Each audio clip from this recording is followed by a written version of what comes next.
So you guys, I also created a natural body wash for your skin that will not strip your skin at all. You can use it on face, full body, wherever. I'm just going to demonstrate how it lathers up in my hand. Just put a little bit, and it's already smooth in my hand. So see, it doesn't strip the skin at all.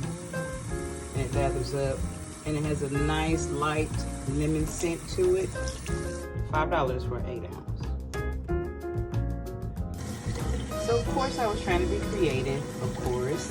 I'm adding a new soap. This is the honey, lavender, and lemon.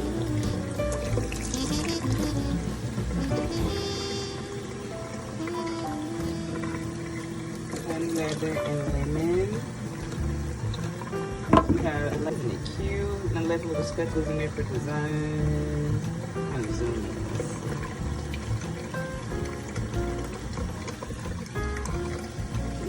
Put a speckle in there for design. So that's my honey, lemon, and lavender soap that I just created. Natural ingredients. And this is the darker purple.